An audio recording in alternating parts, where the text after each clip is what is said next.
I thought I was dying. Hello, I'm Angelina. I'm 24 years old. I like to talk about art and mental health, and today I'm going to be sharing the story about how I cured my depression. Just a little disclaimer, I'm not a therapist, I'm not a doctor, I'm just a girl on the internet that was blessed enough to cure my severe depression, and I'm really hoping that I can help a lot of you guys improve your mental health as well. Also have Lisa with me because some of the topics are going to be a little heavy, so just a little trigger warning. I'm going to take us all the way back to when I first started struggling with my mental health. First time I realized that something was a little off with my mindset, I was 10 years old. I went to a sleepover with my siblings at my aunt's house. Me and my sister had gone in a really big fight, but I had grabbed a metal bat and I hit my sister in the head with it. I just felt this weight in my chest, like why would I do something like that? In my brain at the time, I thought the only way to make things right, to balance things in the universe, is to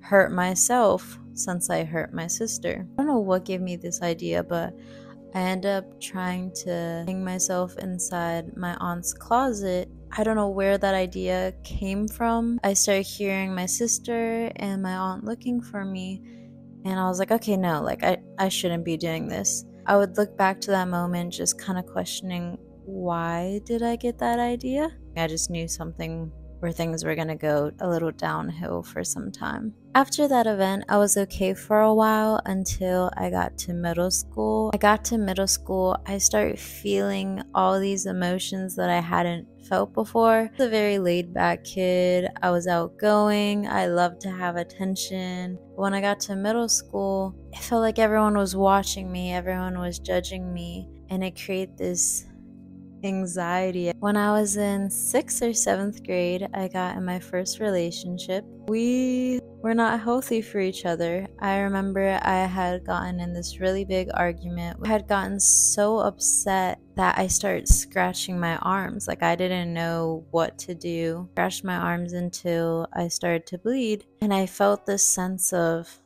peace and calmness. It's like the physical pain made me forget about the mental pain. That started a very long streak of self-harm. I had continued self-harming from when I was 12 all the way up to high school.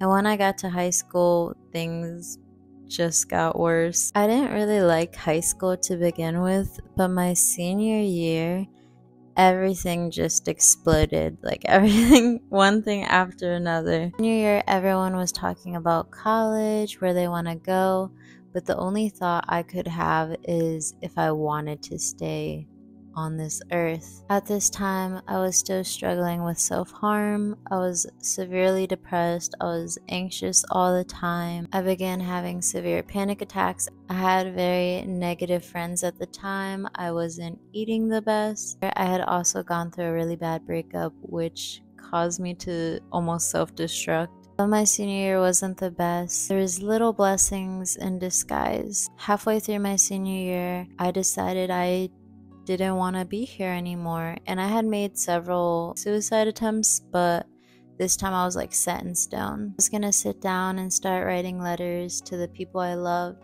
and it hit me that I had too many letters to write, so it was a sign that I shouldn't just leave this world. That night I decided to tell my parents that I just needed help. I had been to therapy and it wasn't helping, and I just didn't trust myself. My parents let me sleep in their room that night, and the next morning they took me to a mental hospital. So grateful that I went. I learned a lot at the hospital, but two things that really stuck with me was, one, it doesn't matter what age, race, gender, everyone can struggle with their mental health. The other thing I carried with me was painting. In the hospital, we did a lot of art therapy, and I promised my parents I would keep one healthy coping skill, so I decided to keep painting. And as we left the hospital, my parents bought me some cheap paint and 50-cent poster papers to paint on. I'm so grateful that they did that. After I left the hospital, I was not cured. I was still struggling mentally, but I could then paint. After I left the hospital, I eventually graduated. New Year was over, and one other thing that I unfortunately had carried with me is I had started smoking. I was smoking dab pens, smoking weed, smoking a bit of cigarettes. I was heavily addicted to smoking. It got to the point that I was high almost every hour of the day. This lasted until I was in my 20s. When I was in my 20s, I started coughing up blood. Even after coughing up blood, I still continued to smoke. And so I had this really bad trip where I had a severe panic attack. I thought I was dying.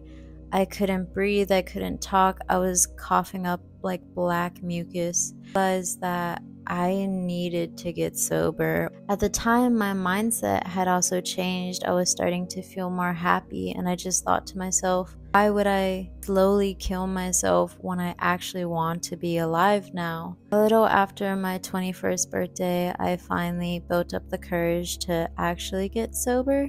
I had tried to get sober so many times months before, but this time I was done smoking. I just needed to change my life.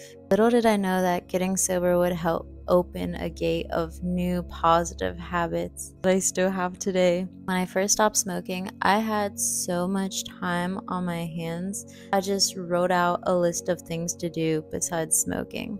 I got sober during the COVID lockdown, so I had a lot of time. The habits that I started when I first got sober are what led to me curing my depression to today. Now that you guys have more context about my upbringing, we can get into the nitty-gritty details of how I cured my depression. One of the biggest things that I changed is what I eat. We have all heard you are what you eat, but I feel like very few people actually understands what that means. My senior year specifically, I had ate horribly. Everyone was learning how to drive, so I was eating fast food every day. I was eating a lot of sugar. I didn't realize that all that sugar that I was eating was causing my severe panic attacks. It was one of my biggest triggers. There are two sides to depression. There is the nutrition side of depression, and there is the mindset portion of depression. When you eat poorly, you feel terrible, you feel anxious. People that have depression have a B vitamin deficiency, vitamin D deficiency, magnesium deficiency, zinc, calcium. At the time, I wasn't feeding myself food that could help improve myself. Luckily, you can get all these vitamins with the food that you eat. I'm not going to tell you guys exactly what you should and shouldn't eat, but what I do recommend is looking into carnivore and animal-based diets.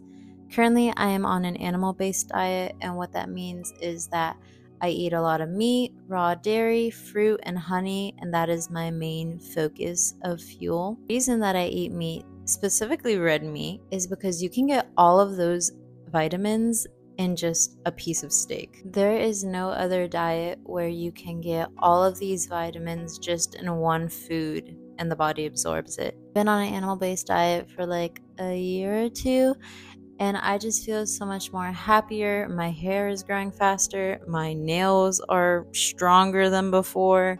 My skin is clear. It makes me really happy. It's nice that this diet can improve not just my mental health, but my physical health as well. What you eat is important, but what you feed your mind is just as important. When I was depressed, I listened to sad music all the time. I looked at depressing accounts with quotes and sad music. I watched the news all the time. But if you're struggling mentally, you need to be feeding your mind with happy thoughts, with happy music, with happy movies, with positive friends. I feel like most people that struggle mentally are very empathetic, so they feel what other people feel. If you're empathetic, it is so important to keep good energy around you at all times, because you know that you're gonna absorb that energy like a sponge. Third thing that I did is I spent time alone. This can be a very scary thing to do for a lot of us, but it is so important to get to know yourself. What are your thoughts like? What do you like to do? What do you not like to do? Self-reflection helps you get to know yourself a lot better. It doesn't have to be a scary thing. You can do little activities like going for a walk walk in nature, you can be painting, you can write out your thoughts. But what's important is that you don't distract yourself with noise all the time, that you get to know yourself, because you're gonna be with yourself forever, and that is such a beautiful thing. It's important we become our own best friends. Just give yourself a hug. I'm so happy you're here. The fourth thing, go outside. Nature is proven to improve our moods. Just having even a house plant can improve your mood.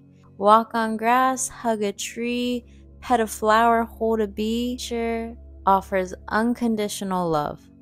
It's just there to fuel you, and it asks for nothing in return. So go for a walk. I promise you, you might not be sad. You might just need some fresh air. Get back to me when you go on your walk, okay? Number 5, moving your body. When I was in high school, I used to play field hockey, so once a year I could count on getting into shape for that one time of the year. But when I graduated, I no longer had field hockey. I was eating bad, I wasn't really moving my body, and I was getting so sad until I started to exercise. During COVID and when I got sober is when I first started exercising consistently. I just started with some at-home workouts. Once gyms opened back up, I was able to exercise in a gym, which I actually prefer, starting at home, building your confidence of your form and stuff like that, and then going to the gym. Now I am physically in shape. I feel amazing. I can move my legs and my arms, which really helps. But moving your body is crucial, especially if you are depressed. Just move. Even if you're stretching, you don't have to do long running. I don't even do long running, but doing a workout or moving your body in a way that you love. Moving your body is a blessing.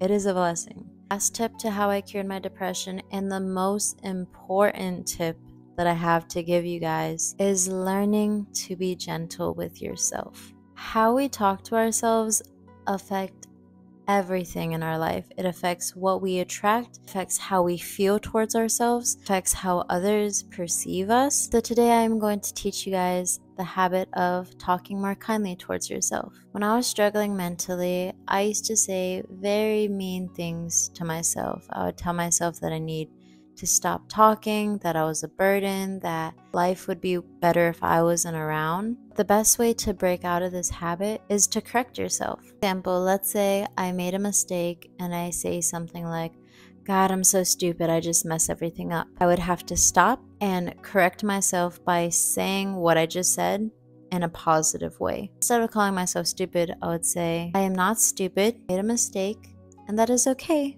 because I am only human. It helps you become more aware of the way that you talk to yourself. And when you correct yourself out loud, it tells the universe what you want to attract instead. What you want to attract is love. Every problem starts from a lack of love. So if you don't love yourself yet, all you have to do is add some love, add some positivity. If you made it to the end of the video, just know I'm so grateful that you are here, and I'm so happy that you woke up this morning. If you guys would like me to go into more detail about any of the topics that I spoke about today, comment below, and I will see you guys next week.